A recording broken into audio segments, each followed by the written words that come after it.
So yeah, go on, Dan. Get us rolling.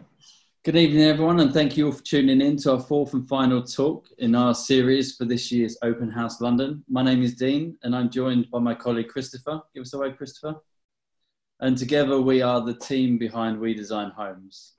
We recently launched We Design Homes as a new platform to connect enthusiastic homeowners such as yourselves with some of the best architects across the UK and Ireland. So if you're looking to refurbish, extend, or even build a new home for yourselves and your family, then please get in touch. Brilliant, thank you, Dean. I just wanted to give people a little bit of an understanding as to why we decided to participate in Open House. This is the fourth and final installation of our webcast series. Our ambitions are threefold. First of all, we wanted to promote We Design Homes, as Dean said. So if you're not already following us on Instagram, then please do. The second thing we wanted to do was to promote 4 really good, interesting design-led residential architectural practices, of which Neil is one. And thirdly, this is also part of, for all of us, a bit of an educational experience. If you are considering commissioning an architect for your new home or your renovation or extension or whatever, and we strongly encourage you to do so, that you have a little bit of an understanding about what the process is, what some of the thinking that goes on with the architects that we've been speaking to, and that you might also have more questions to ask and more answers to get from all of our folks. Dean, back to you. Yeah, so thanks, Chris. So without further ado, we're really pleased to welcome Neil from Dusheiko Architects. How you doing, Neil? Hi, everyone. So Neil runs a very small studio based in London, solely devoted to designing exceptional houses for people who really, really, really love architecture. And if I can say so, he's probably one of my favourite ones in London. Am I allowed to say that? You can say whatever you mean. To all the architects, Dean. But yeah, over to you, Neil. Great. Okay, I'll share my screen. So anyway, I want to, hopefully this works. I want to thank you both for having me on this platform. And you asked me to take you on a journey, and that's what I'm going to do. But I'm also going to try and answer the question why people should use an architect to design their homes, why they should come to We Design Homes or to the RRBA or any organisation to find the right person. And hopefully my talk does that. So let me start. Cool. So our story starts in Cape Town and ends up in Cambridge. And the reason why we're going to go on this journey is we believe that making architecture is a journey. Our clients provide the direction. We share the driving along the way. We stop at various places. We get help, directions, advice. And it's all these insights that we use to make exceptional homes for our clients. You can probably tell by my accent I'm from sunny South Africa. I grew up in Port Elizabeth and moved to Cape Town when I was a bit older, which is surrounded by beautiful mountains and sea.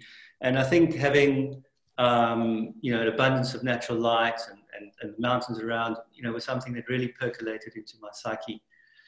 And I traveled extensively through South Africa to understand the landscape of this beautiful country. And there were some very beautiful things about this land. But along the way, I gained an understanding of the land, the topology, the climate, and, the vineyards, the deserts, and of course, the lovely Cape Dutch architecture.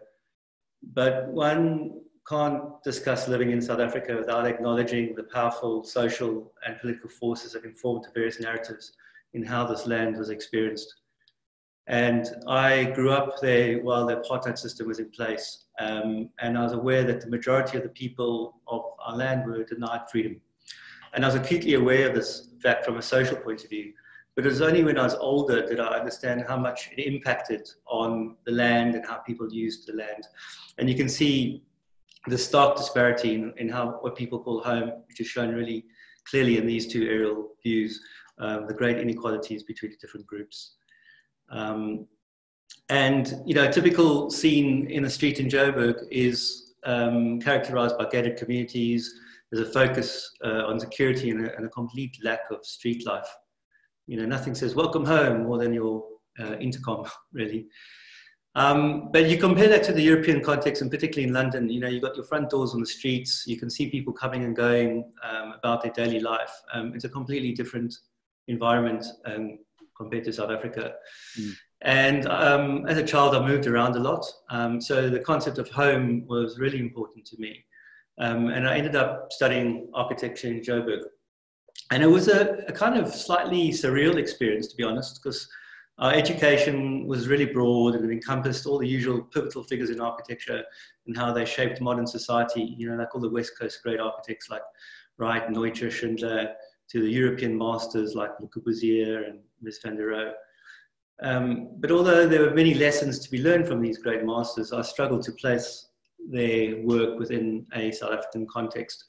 And the urban utopias of the suburbs of the US and Europe seemed, to my young idealistic brain, completely at odds with the reality on the ground in South Africa.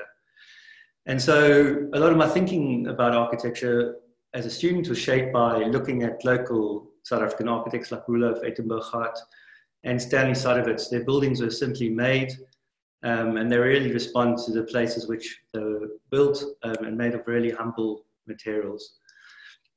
I wasn't actually able to find work in South Africa after I graduated in '94, and I was eventually offered work in Sydney and California, but I ended up immigrating to Australia in '96. And while living in Australia, I still carried this fascination of how people lived and how homes were formed. You know, it still fascinated me, particularly the work of architects like Donovan Hill in Brisbane, and of course Glenn Murcutt, and Durback Block in Sydney. And I think the common thread with all these architects was how they responded to their sites. You know, whether the houses sat on the landscape or in the landscape, the design of their homes was never considered separately to the landscape. It was always embedded within it. And of course, living in Australia, one can't escape the work of Jan Utzon, who designed the Sydney Opera House. And we were so enthralled with his work, we went recently to see his own house in Mallorca, which is amazing. So in '98, I had enough of living in a decent climate, so I moved to moved to the United Kingdom. And what struck me immediately upon arriving here was, you know, the difference. You know, the housing stock was from a completely different age: Victorian, Edwardian, Georgian. And as I mentioned, you know, front doors on the street, no barbed wire, no security gates. It was a completely different way to live compared to my upbringing in South Africa. And you kind of compare the urban context of Stoke Newington, where I live, and my particular street, with those scenes in Johannesburg that I showed you. So upon arriving, I worked in some large commercial offices like Allies and Morrison, and I worked on, you know, quite big public realm projects like King's Cross Station. And it was an amazing time because I really got to know the city and how to make architecture in my newly adopted home. But it was during a holiday to Mexico City where I saw the work of Mexican architect Louis Barragan in the flesh, and it completely blew me away. And I decided then and there to set up my own practice and focus purely on residential projects. You can see there's a bit of a sun slice happening there in the background. But what really inspired me about Barragan was his use of light and the way he linked his houses to the gardens beyond, and the sense of detail and calm, the atmospheres that his homes conveyed. For me, this was completely magical.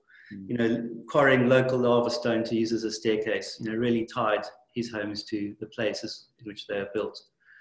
So I flew back to London and I set up an office, and it was clear that I wanted to explore a field of architecture that was domestic in scale and private in its expression, focused on people, how they live, how they grow up, how they go about their daily routines. And I also found, as a foreigner, I could kind of take a fresh look at the historic stock of housing in the UK and try to work out ways to relate them better to their sites, to create more holistic environments that had a greater sense of place than just houses lining the streets with gardens at the back. So here's a typical picture of my street, you know, trying to get the kids to school. And here's them, you know, getting them home from school after the pickup. You know, it's a completely different street life to South Africa, you know, in those suburbs with all those gates. But I would probably say, although our projects don't have a predetermined agenda, you can see that we're predominantly interested in the following issues in our work. We like to try and find ways of getting natural light, as much natural light into our projects as possible, but control that light so it opens up to new vistas and makes spaces feel bright and larger. And we want to connect the indoors with outdoors, with nature as much as possible, either through direct views or actually inserting nature into the buildings that we work on. And this is kind of what people would call a phenomenological approach, and that for our non-architect listeners would translate to how architecture, through the manipulation of space, material, light and shadow, creates memorable encounters on human senses. Here are some examples of that. We like to work with warm, sustainable natural materials when we can. And we like to explore what we would call a biophilic process in making the architecture. Biophilic design is an approach to architecture that seeks people to connect people more closely with nature, you know, by the use of natural light, ventilation, and natural landscape features. And throughout our talk, we'll give you some examples other than these two. One is my house and the other is the Blackridge house, which we've done in Waltham Forest. The other thing that we try to do is we apply a process of reductivism to our work. We try and remove as much extraneous detailing from a project that doesn't contribute positively to the experience of the architecture.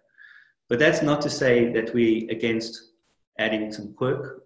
We love to insert bits of joy into our architecture. It's an essential part.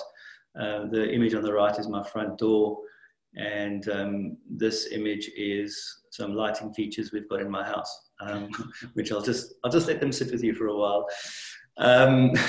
We also like to work with very clear concepts that we agree at the start of the project with the client, and these become touchstones for every subsequent decision we make beyond. So who are we? Where do we work? How do we do things? This section will probably answer that. We're based in Angel. We're a small office, but we share the space with an amazing Cullinan studio.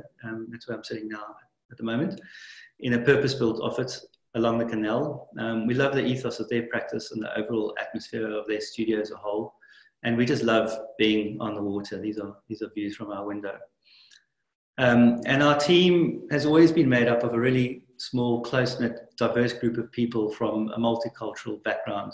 You know, we've got people from Europe, you know, Poland, Zimbabwe, Asia, Ghana, all the way across to Australia, New Zealand. And we've even had a Scot working for us at one point. And the one thing that I would say that stands up for me about my team is, besides what great people they all are, is just how detailed obsessed everyone is. Here's some various pictures of people in the office making things, exploring things. And we always seem to be eating somewhere, you know, a picnic or a cafe or something. It's a great place to talk about ideas. Obviously, that's not so common at the moment, but hopefully we'll get back to that. But the structure of our practice is set up in a way that it's very collaborative. So once we work together to define a concept, people then contribute ideas in an organic manner, and they strengthen the integrity of that scheme along the journey before we present it to the client. And we build models and more models, and we draw, and we do a couple of renderings, and then we get some samples, and we put mood boards together. And there's always something, some new material or some sample board that's knocking about the office that people get excited about. And for example, this is the material palette for my house, which I'll talk about later. And we love going to see how things are made, like this cast in situ concrete bench, this bookcase made of mild steel, and occasionally even our team like to try out the odd vehicle on site. So how did our clients for the Sunslice House find us? That's a good question. In 2016, we completed the Brackenbury House, and this was featured in New London Architecture's Don't Move, Improve exhibition. And it was an AJ retrofit winner. And we were incredibly fortunate that our clients for the Sunslice House attended that exhibition and were intrigued enough by that project to contact us and talk about their project. I think they were intrigued about how we dealt with light in this particular project. It was essentially a basement extension to a very tight site in West London. Our clients there worked in the film industry, and one of their key brief requests was to create a basement that could double up as a cinema, a playroom, and a home study.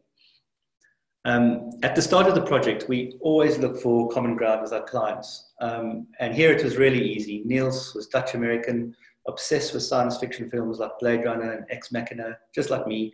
His wife, Erica, is British with Swedish roots, just like my wife. And we had children pretty much the same age. And the site was very constrained by surrounding buildings. And we wanted to try and find a creative way to bring light into the basement. And our conceptual idea was really simple. We initially demolished the rear wall of the house and extended it closer to the garden. You can see the before on the left-hand side. And we took that wall down, and then the after on the right-hand side. And we only extended the house a small amount, but we repurposed all the brick we took down, and we used it as a feature wall to link the ground floor with the basement. And we were able to create that connection to the outside world. So whenever you are in the house, you always have a view to the world outside. We created these two layers of glass, one at the roof of the bathroom and one at the roof of the basement. They were directly aligned on top of each other conceptually, which you can see in this drawing. That's the skylight for the basement. That's the skylight for the basement. That's for the bathroom. And there's that brick wall that we took down on that line that links those two spaces. And the whole house opens up to the patio. And by putting the glass floor up to the glass doors, we were able to get light into the basement.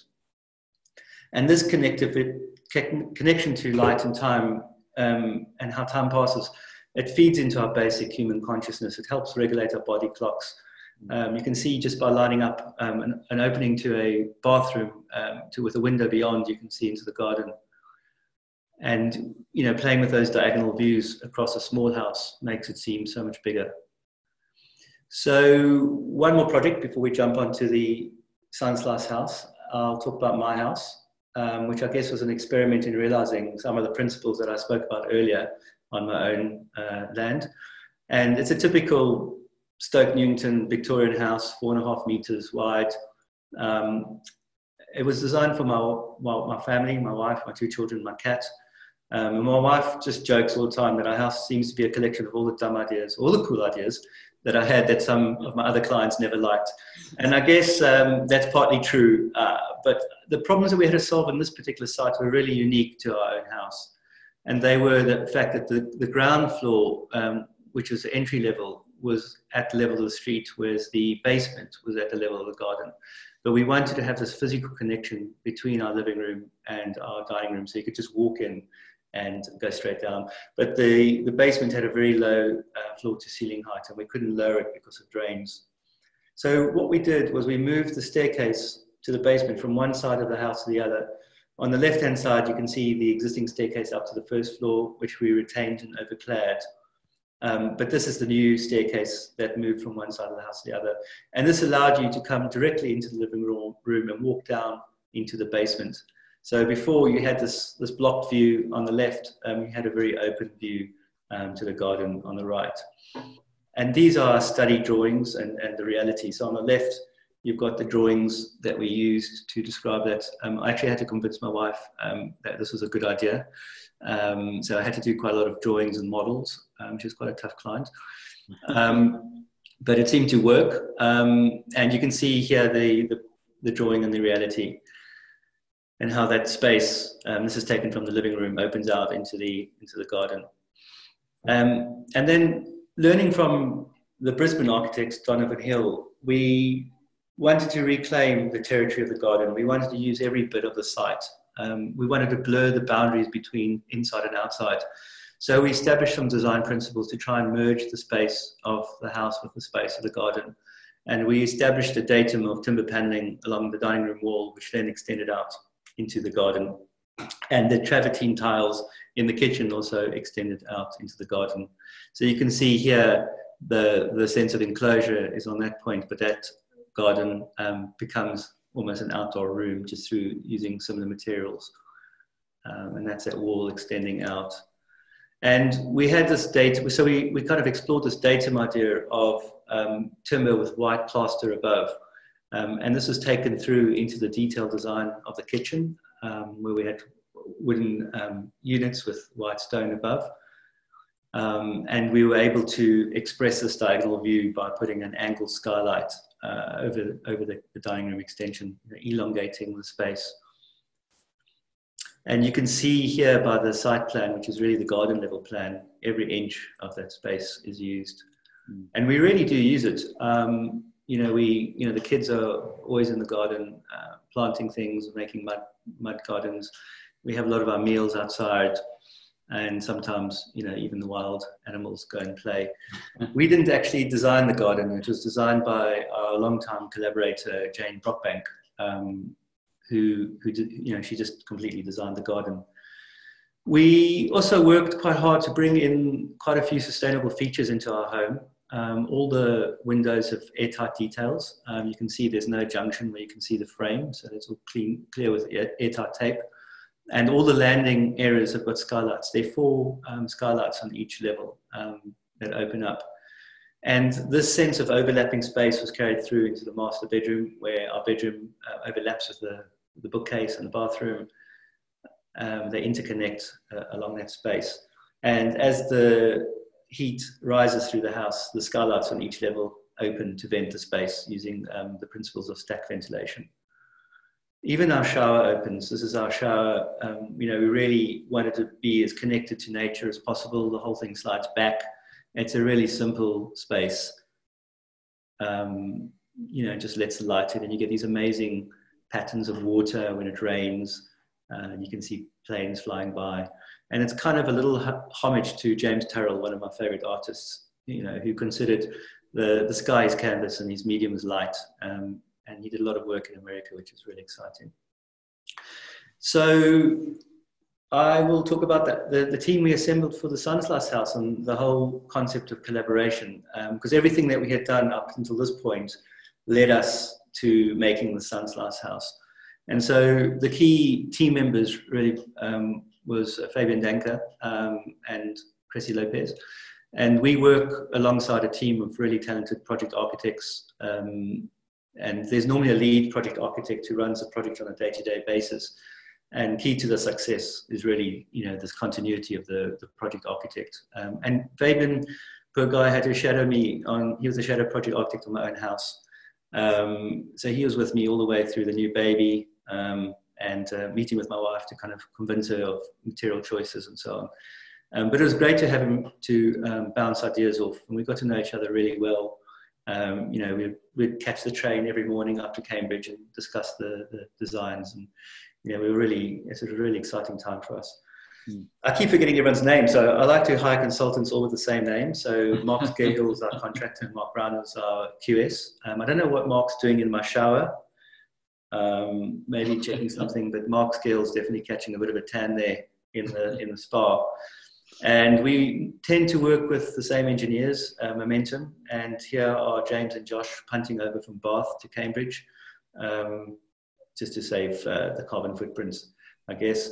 And Jane Brockbank, who did my garden. So this is the team, well, some of the team really. I think the guys on the punting obviously got lost. And we assembled a team and we arranged to meet the client. And we love this little quote by Victor Hugo. The human soul has still greater need of the ideal than the real. It is by the real that we exist, but it is by the ideal that we live. And we kick off our projects with a really fun and collaborative briefing stage. And we get to know our clients really well.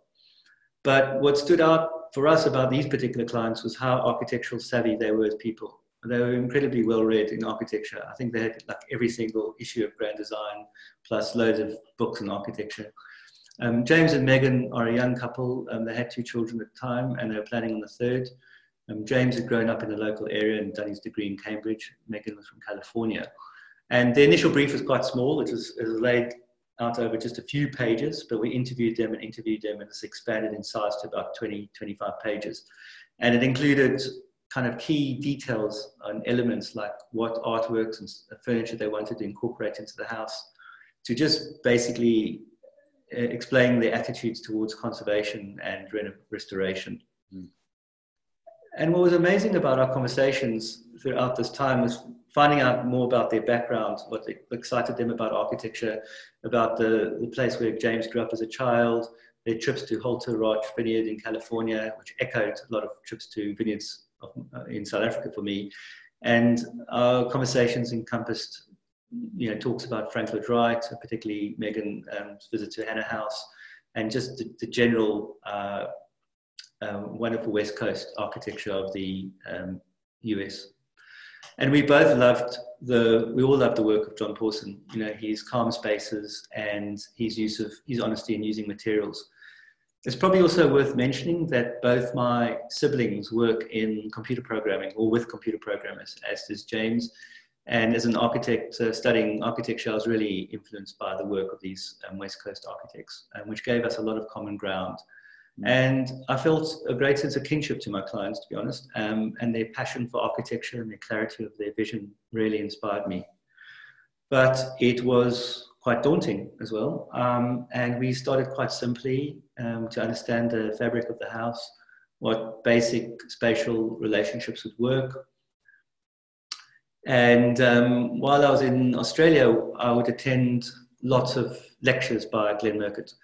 And he would often talk about the differences between the simplicity and the simplistic. And he said that simplicity is a way of distilling the essence of complexity to what is necessary and to what is essential. And to quote Glenn Murcutt, he would always say, out of the essential you structure the junction of the poetic and the rational. They must come together, never separate and always together. So we went off to the site to meet the clients with fresh eyes, and we were greeted by a beaming couple standing in front of a handsomely proportioned but fairly run-down house. James and Megan had started clearing the garden, but parts of it were still pretty much a jungle and needed taming. And this is the back of the house. You could see, that the upper floors were quite nicely proportioned, but the outrigger had kind of ruined the sense of proportion and massing.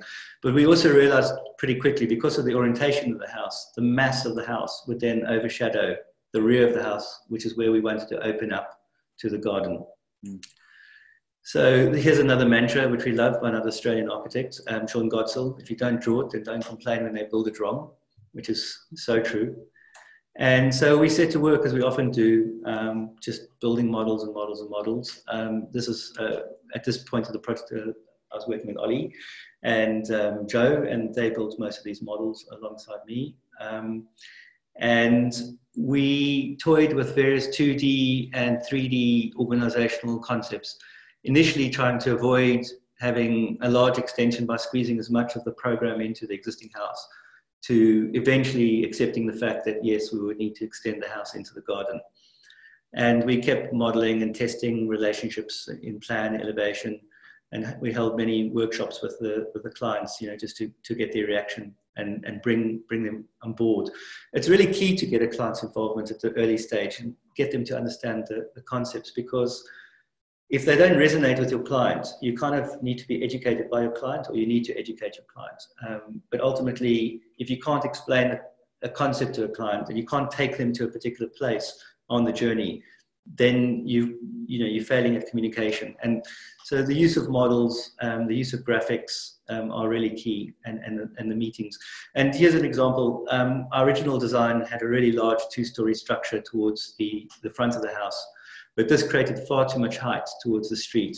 When we tested the massing of it, we knew this just wouldn't fly with the planners, and eventually we had to lower the house along the road. That's a really good idea, Dean. Drink as well. Wet the whistle. Spook and diesel. So you can see here with the street side on the side of the house and the garden side here, the house actually opens up to the garden. So you can see the garden elevation at that point. And I'll talk about how we used the whole site, but you can see the site was fairly long. And the house took up probably, I would say, 1/6 of the garden. with a very nice front court in front of it. And the existing house had a lot of these cellular spaces, a lot of smaller spaces within it. And we wanted to design the house from the inside out, where the form of the house would be really a combination of us trying to solve the environmental issues to answering the practicalities of everyday life, from home working, homeschooling, to how do you take the trash out from the kitchen. So much for the junction of the poetic and the rational. But you can see here the relationship between the small cellular open plan spaces and the larger spaces that face towards the garden. And it kind of recalled some lessons learned by Frank Lloyd Wright, who would often talk about the concepts of prospect and refuge. You know, the idea of opening up to the landscape, being prospect, while that sense of refuge is that sense of security feel about being contained and protected. And this is a key element in dividing up what would be the public and private parts of the home. So you can see all the small cellular spaces pretty much encompassed by that red outline, and the new addition by the blue outline. But one of the fundamental things we all wanted to achieve was to somehow make the extension feel like it is enveloping the existing home and creating a new layer around the older volume, so that they would be read together, separate but together. And material and formal expression went hand in hand. And the house is situated along a busy road with the rear facing the north. And you can see how we lowered the scale there. It's quite subservient to the main house when you look at it from the street elevation. Compared to the garden elevation, there's a kind of jump in scale, which addresses the massing towards the back. And you can see how it fits in with the context, or perhaps maybe doesn't fit in with the context. One of the key issues to resolve as well was entry. You know, how do you enter the house? How do you make a primary entrance and a secondary entrance? And one of the things that we looked at was creating a mudroom space where the family could come in after a muddy day, take off their boots and jackets, and have a separate entrance into the house. And we also wanted a entrance off the kitchen directly into the lane where you could take your bins. So we kept the core of the house intact, which contained all the plants, you know, the utility rooms, the laundry, the guest toilet, and all the plant spaces. And I think the pantry's there too. Yes, pantry's there. And so with this core contained within the center of the house, we tried to play with the expression of it. You know, what should it be? And the clients loved wood, and we wanted it to feel like the center of the house, and to make it feel like a core. So we clad it in timber, and everything's flush, except for obviously that niche.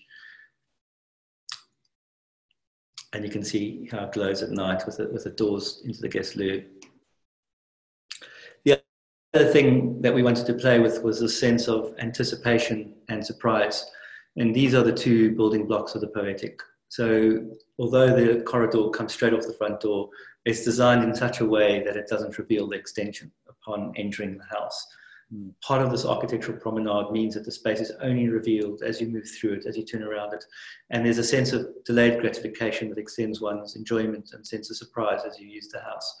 So you can see, you go down the corridor, you get a bit of light from the skylight, you turn the corner, you get a glimpse into the kitchen, and then your view's released out into the garden, which is the prospect. And for the cellular rooms, we were really able to exploit them to their full potential. You know, one became a kind of library with a piano in it. Another came at the mudroom entrance with places to hang jackets, at the small living room with the fireplace and the TV room. Whereas the larger open plan spaces had the home school and the kitchen dining room space.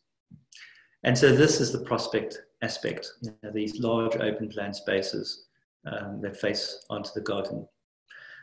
A little bit about the secondary entry as well. This is really about introducing the extension as an ancillary object to allow the integrity of the main structure to remain. And you can see how in this slide over here, you can actually move through the existing wall down the corridor to meet up with the main corridor. The material palette was really key. And we pondered what were the best materials to extend the sense of history, the sense of continuity of the house. This is a new stage in the home's evolution. And so for that, we looked at the context, we looked at the history of the house. You know, it was built in brick, some parts had aged well, some hadn't. the existing glaze was still on the brick. And we were really happy that our clients wanted to embrace that sense of age, and they made this fantastic decision early on not to clean the brickwork. And it was really exciting to us because, you know, they were using the principles of wabi-sabi to deal with the restoration. Wabi-sabi is a Japanese worldview that's centered on transience and an acceptance of imperfection. And through this, we decided to use the Columbia bricks. They are clay-fired bricks made in a kiln, fired by coal. They individually handmade, so everyone's different, and each one has got the thumbprint of the person who made it. And you can see the exploration on the left-hand side, from a hand sketch to a SketchUp model to a rendering. In this rendering, for example, you know, we put too much gray into the brick, which just didn't work very well with the existing structure. And you can see here how the material palette comes together, you know, that new slender module of the Columbia Peterson brick meeting the cleaned internal brick. We decided to clean the bricks internally, and that's the pantry door made out of oak. So why is it called the Sun Slice House, people ask? Well, the answer is in the orientation. As you know, we did loads of physical and digital models, and we studied the way the sun moved around the house, and we overlaid the sense of movement with a massing that we thought would be approved by the planning department. And we began to plot relationships between the spaces. And through a series of solar studies, we managed to work out that if we arranged the skylights on the diagonal running southeast to northwest, the daylight would bounce into the house without the light being blocked by the mass of the house, of the existing house. And so we arranged these two linear skylights between the old house and the new extension, and we planted a sedum roof. And you can just see on the edge of the house, the existing house coming through the skylight, creating that sense of that kind of difference between the old and the new. And you know, the time is measured by shafts of light, and they move in a pendulum fashion throughout the day. We try to create vertical links as you walk into the space through the front door, and the pitched roof lowering the scale towards the corridor. And it was just these studies of how the light moved that we realized that materially we should leave the top parts of the walls clad in white plaster. And so this gave us the idea of using the strategy of this horizontal datum again, but based on these precise coordinates to allow the light to be reflected off the white without giving too much glare. And that this shaft of light, this is probably about 12 o'clock, it kind of ticks along like a pendulum, and eventually it arrives vertical on there, and then it goes across the wall. So you get these slices of sun, and you can see in the middle image how they are glare-free. And so a little bit of customization pre-COVID. At the start of the projects, the parents always wanted to homeschool their children, and they always wanted to work from home. They currently did. So we designed this homeschool space for 3 children. And the idea behind it is that behind a clean row of cupboards, there'd be 3 desks for children that have all their stuff inside, and the doors slide away into gaps between the desks. There's a little movie of it working. Hopefully I can get it to work. Oh, come on. There you go. Look at that. Is it working? It is. Hold on.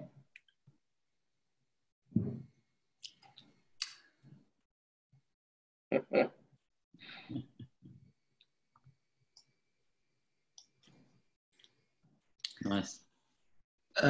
The other area that we designed for the clients was the office. We designed all the furniture, the bookcases, and we continued this idea of a datum, except we inverted it. We had all the joinery in white with oak tops. Our clients are really into craft. One of the brief elements was to make a craft room, and we wanted to get them involved in parts of making the house, and they selected these amazing handmade tiles with various patterns. And we did a scan of each one. We cut them out. We arranged them in a puzzle. They arranged them on a piece of cardboard. And that's how we tiled the guest bathroom. And so there's a little bit of our client's creativity there's a lot of our client's creativity actually, because they commissioned us to do the project. But this is a really nice touch, we felt. We also all love David Trubridge, one of my favorite designers, who's based in New Zealand. And we wanted to use these lights for the entrance volume, as did our clients. And these lights go in the double volume space, which connect the entrance hall to the landing. And it was the perfect spot for this. So you can see that's the existing window that faces onto the street. The bottom image is the door. We've got Megan assembling the lights. And we've got Mark, the builder, opening up the space. So you can get that sense of volume. And this is the craft room on the top floor, which was carved out of the roof space. And we custom designed all the furniture. It's a perfect place for doing craft projects, sewing, things like that. And with the restoration of the house, there were some period features. Some of them were in bad condition, so we had to rebuild them. For example, the lead awning over the porch. We rebuilt that. We made a decision to try and clean up some of the brickwork, but we just really didn't like the look of it, being too clean, because we still wanted it to feel like an old house. But what we did internally was we restored the front room under the porch to its former glory. We kind of cleaned up all the cornices, the ceiling rows, the fireplace. And we found, James actually found a fantastic glazer in Cambridge that could double glaze the windows, but use the initial frames so we didn't have to lose those. And here's us kind of experimenting with how to clean the brickwork, how to restore the roof detailing. The circulation in this house was key. So we gave the staircase a lot of love and attention. This is all modeled by David in our office. And we were really keen to retain that sense of proportion of the circulation spaces, but we wanted to update it. And I hate staircases where you have to take your hand off the handrail. I find it really annoying. So we wanted to design the staircase so you didn't have to take your hand off the handrail all the way up the house. And so we got rid of the newel posts. We overclad the stair in oak. And you can kind of see the relationship between how it's kind of just like a lining space as it slices through the house. And this slide here, the middle image, kind of shows this idea of the calm simplicity. There's nothing that we could add or take away from this space. It's got a very simple handrail, very simple oak doors and frames. The space predominates, and the sense of material palette enhances that. So we're just going to talk about the bedroom.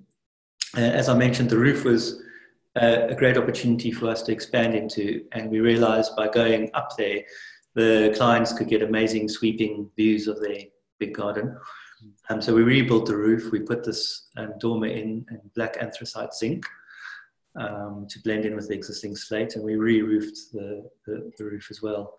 And so the top floor has got an ensuite bathroom and wardrobes and the craft room, and it's kind of really the parents' domain. And again, with our joiners, we designed all the furniture.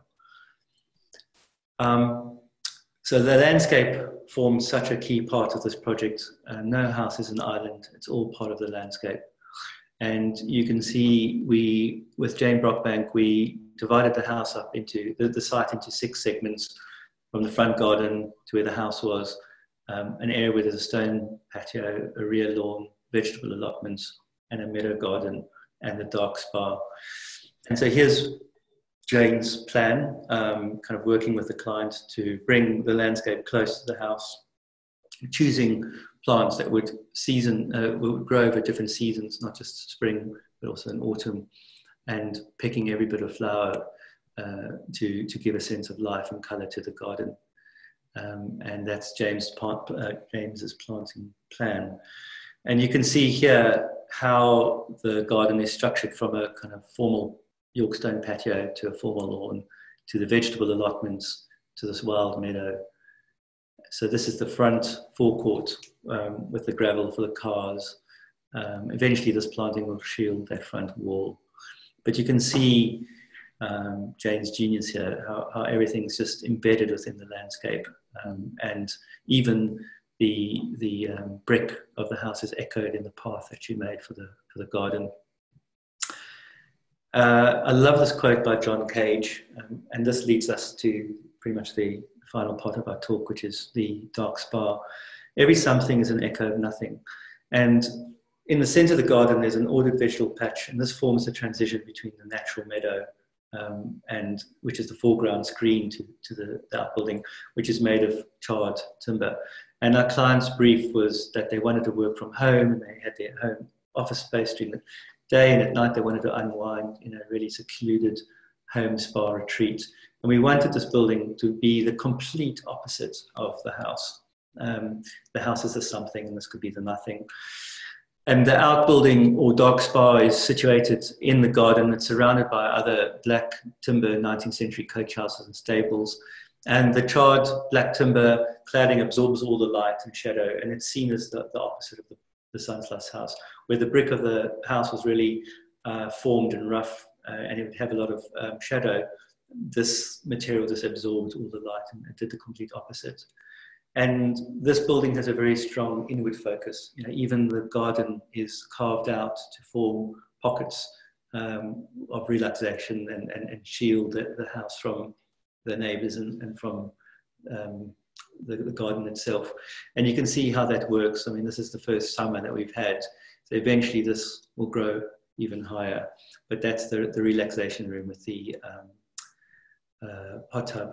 And this has got the sedum roof. So both buildings have the sedum roof. But what's interesting about the two buildings and the choice of materials is what links them is how they're made. Columbia brick is fired in a kiln. It's made by coal. Cedar cladding is also made by charring. It's a charred timber process. So both are the product of fire. This is the biophilic processes that we love to work with. And it results in these beautiful imperfect surfaces, which is coined by it's covered by the term wabi-sabi. And, as I mentioned, even the footpath has these clusters of the Columba brick and gravel, recalling the materials in the front garden and the house. But the garden gets wider and wilder as you pass the greenhouse.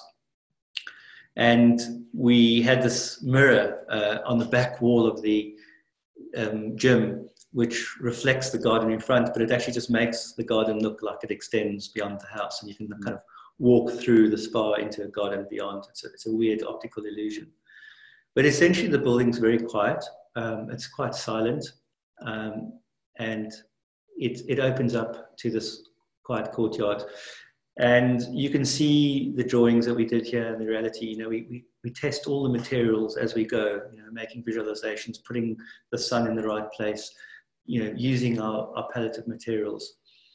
But this spa doesn't contain any space for work. It's purely there for relaxation. We've got the Japanese soaking tub. Next to that is a sauna. There's a meditation room.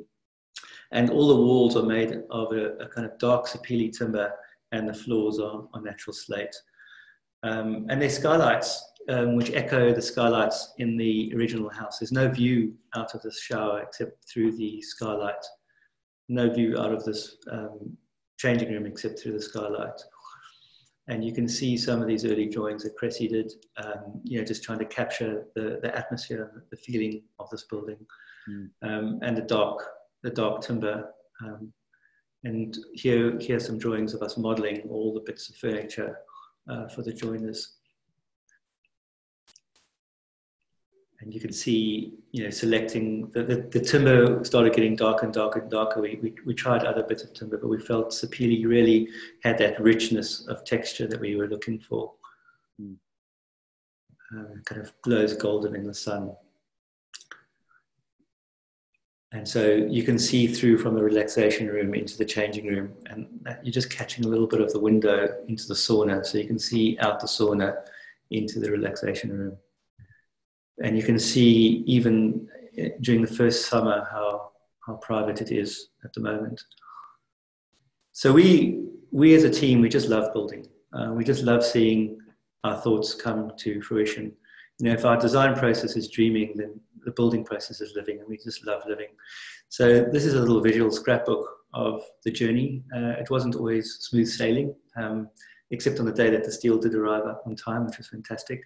But there was a lot of mud, a lot of digging, a lot of clay, very deep foundations. But, you know, this is our third project with contractor Signet Style, and the relationship was really good.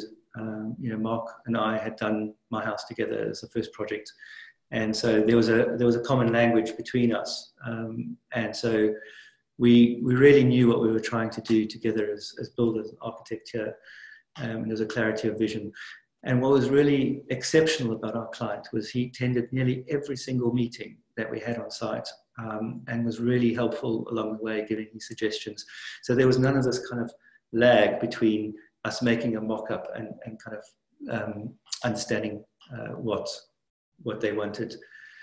And, you know, our buildings are like our children. You know, we want to raise them well. So we want to see that they're in good hands. And we go to site fairly often to watch the process being built, whether it's the cladding going up or the joinery going in. And here's Fabian checking all the details he drew on the job. You know, the sliding doors, another sliding door, a skylight junction. I think on the bottom row, I'm just checking that stuff has turned up and been installed, from a fold-down bed to a washing machine. And I even had a dry run in the... yeah, I love that, Neil. I love you testing I think my clients know this. I probably just busted myself, yeah. But it's a great journey, and we loved doing this house for them, and we love the fact that they're so happy with the house. And we just look forward to them making their own history and making the house into a home. Mm-hmm. So I'm just going to end with this. You know, why hire an architect to do your house? You know, why do we do what we do? And I think the value of hiring us to do your house is the big difference between building and architecture. And the answer lies in the fact that architecture is a vocational occupation. Embedded within it is a deep optimism and a value system founded on the belief that architecture and the spirit of architecture can and must improve people's lives. We must strive to live by the ideal and allow optimism to transform the real. We believe that all our projects should embrace their surroundings, have a positive impact on the people that live in them, as well as the wider community. And just remember that every good neighborhood starts with a single home. Beautiful. Ta-da! Thank you very much, Neil. That was superb, Neil. Such a beautiful home. Thanks. Great clients. Yeah. Right, I'm going to check for the Q&As. Yeah, just Dean, while you're just having a quick look, we welcome questions from our audience, so please do drop into the Q&A or chat at the bottom of your screen. Neil, I wanted to, first of all, thank you for an amazing presentation. And the word that just comes to mind about that house is exquisite. It is exquisite. But the question I have for you, you know, you've grown up in South Africa, you've lived in Australia. You and I have both seen architects take a very orgiastic approach to light sometimes, right? What? Orgiastic, like we're okay. blazing everywhere and light. And that's a new term. I've not heard that one. Okay, there you go. You can add that one to your dictionary, mate. So and we also know that London doesn't need to be quite so concerned with, you know, too much sunlight, but the obvious byproduct of that is heat. Do you when you're designing light into a project such as this, how do you consider the heat that might come with it? No, that's a really good question, and the answer, there's a couple of things. You really need to study the orientation of the house to work out how much light is going to get in. You know, what are the hours, what seasons are, you know, you're going to have all this light admittance. You know, are there things that might shade the light, you know, like parts of the building or trees? So kind of being aware of your environment and your context is really key. But then also getting the specification of the glass right. You know, we often use solar film on our glass. You know, and there's so many different kinds that, you know, cut down on the UV light, reflect heat, and that they have different effects on the light and heat transmittance. But the key thing for us really is the two aspects. One is insulating the house properly. So, if you insulate the house, you're avoiding heat loss, and you also need to plan for when it's hot, cross ventilation. So, for example, in my house, we were able to have stack ventilation on all the levels, as you move through the house, and they're all on remotes. So we've got a massive skylight over our dining room, but as that heat on the ground floor, as that room heats up, the air moves through the house, through the open staircase. It vents on the first landing, vents on the second landing, and you can actually, on a hot day, you can actually feel the air rising through the house. And also our bedrooms, and even James's bedrooms in the Sunslice house, they're on two levels. They've got windows on two sides, the garden side and the street side. So you can open this up for cross ventilation. So I think just the awareness of the environment, do your calculations, don't flood it with too much glass. We've actually got a client who told us not to put too much glass into her house because she sunburns easily and gets freckles, and she doesn't want that. So that's something to take into account. Yeah, that's a reasonable consideration.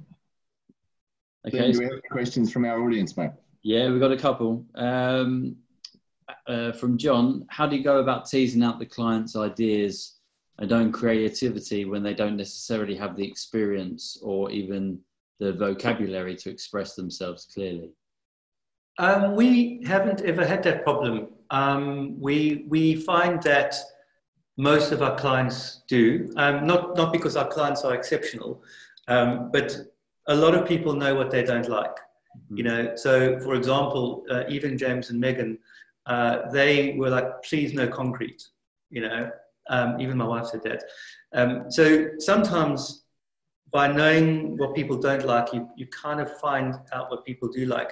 But if you think of the act of design, it's about bringing something into being that's never existed before. So actually, we don't even know what the solution is until we start talking to the client and finding out a bit about them. And it is a process, and there are lots of conversations. Some are good, some are bad, but you do arrive at a point where there's a kind of common understanding, and we tend to keep going until there's consensus. And the main issue we have sometimes is there's a clash between partners.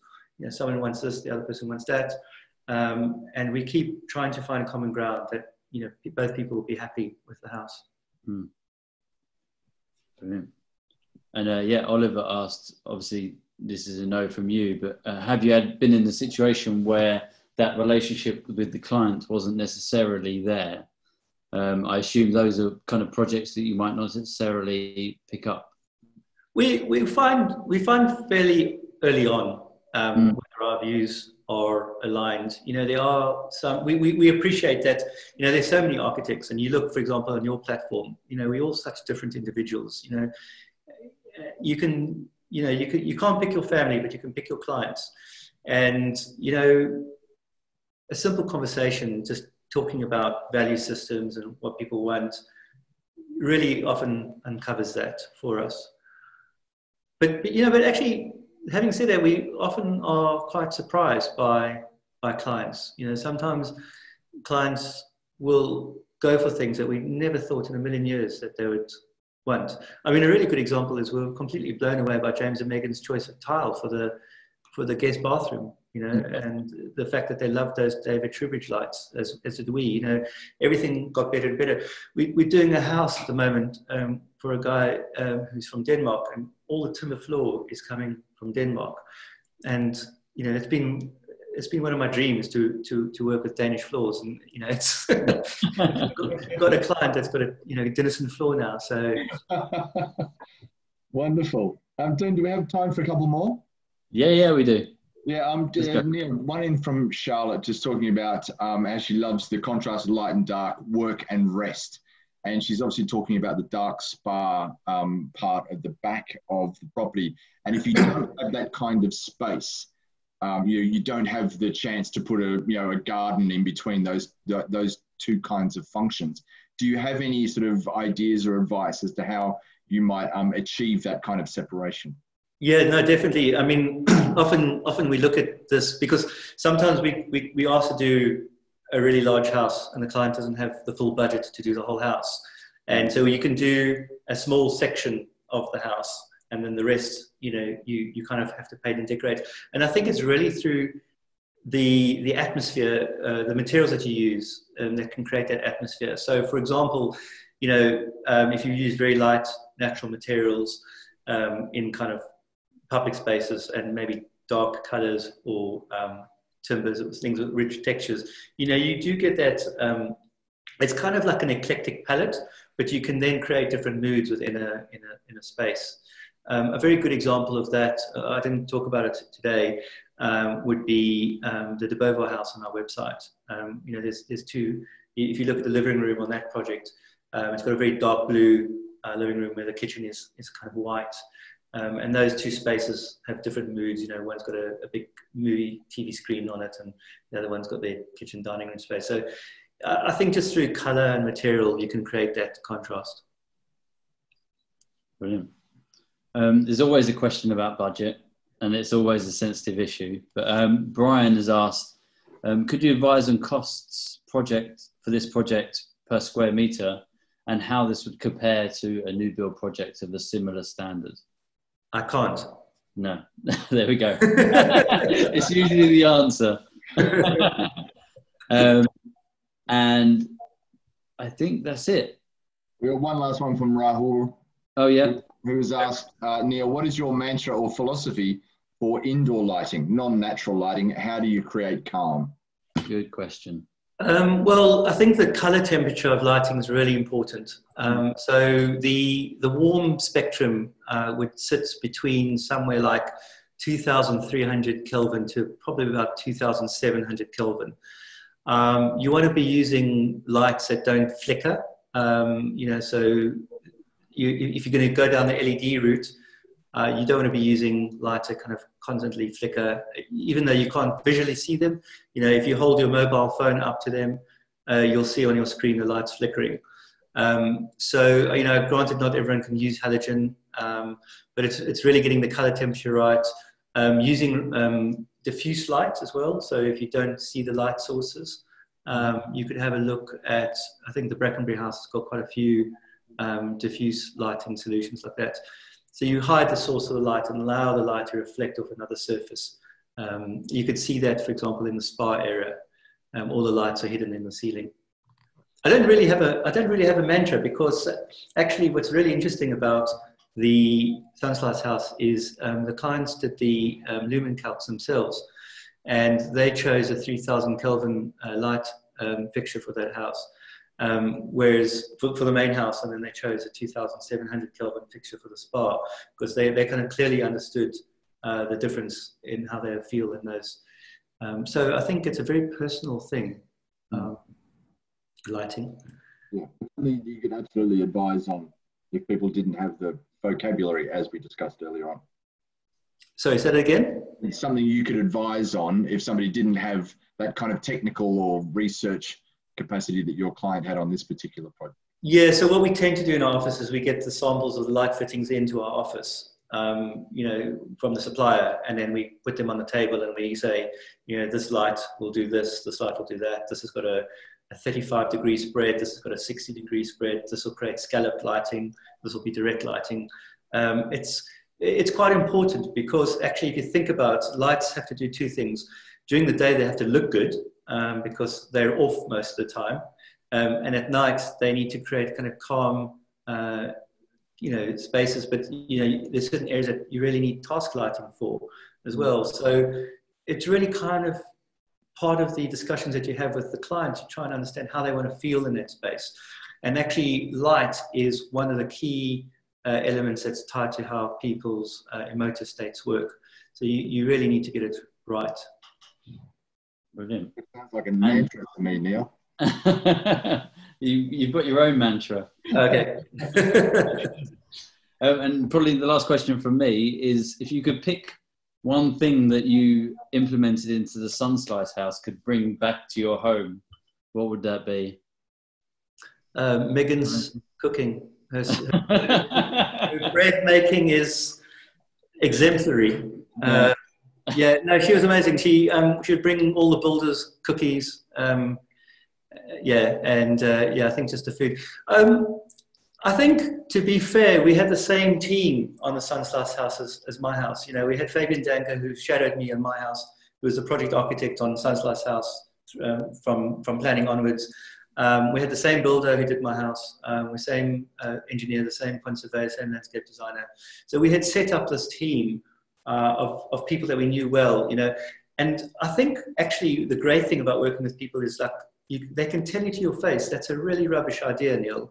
And you can say to the builder, you know, why is this late? Or this needs to be redone. And, you know, there's that openness and communication that kind of old friends and colleagues have.